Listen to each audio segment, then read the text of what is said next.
signons des CEPOM. Aujourd'hui, on a un CEPOM avec l'ARS sur des activités où on est en financement uniquement avec l'ARS.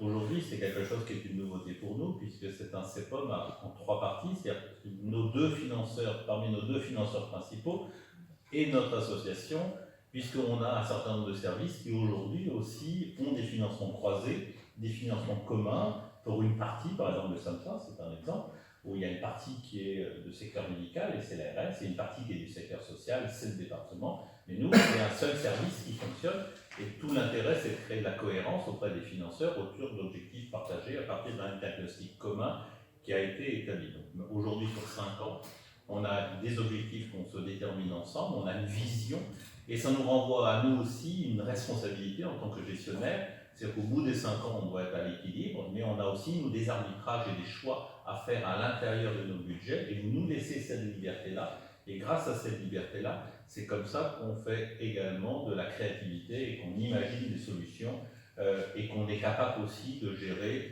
des croissances de charges liées à des personnels, à des départs en retraite, par des renouvellements, par des personnels plus jeunes, enfin, qu'on essaye de ne plus fonctionner à l'année, mais d'avoir du coup une perspective qui est également plus longue.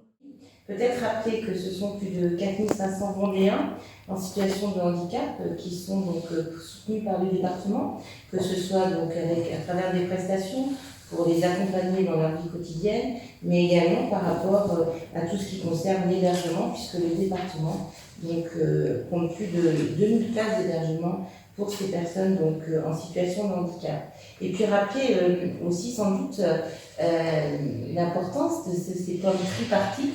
C'est aussi, je pense, rappeler l'importance que revêt ce travail de partenariat. C'est aussi un des axes forts qu'il y a eu dans notre schéma Vendée Enfance Famille et qu'il y aura dans notre schéma Vendée Autonomie, puisque le département ne peut rien faire seul.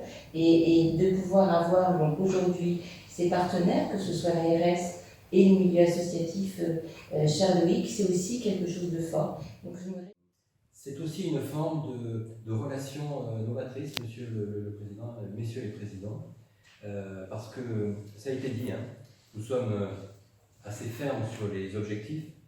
Il faut prendre le temps de dire finalement qu'est-ce que nous souhaitons pour ces personnes. Il faut prendre le temps.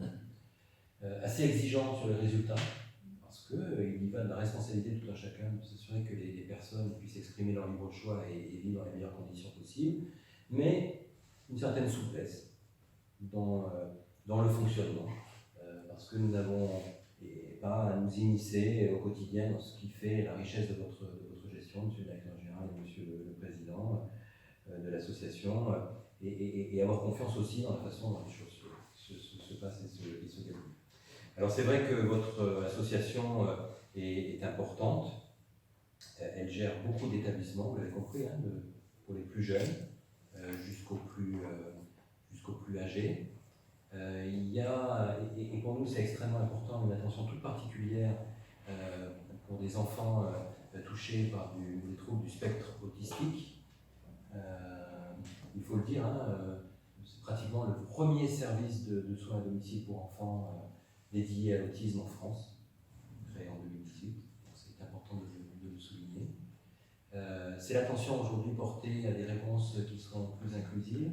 J'étais récemment avec le recteur dans une de vos écoles de Châlons, où a été depuis la rentrée mise en place une classe à l'école maternelle pour 7 enfants autistes, et j'ai pu mesurer combien c'était important, bien sûr pour les enfants, parce que la classe elle est dans l'école, et au fond avec l'accueil et la bienveillance qui est apportée, on ne voit pas la différence. Voilà, ce sont des enfants qui sont à l'école comme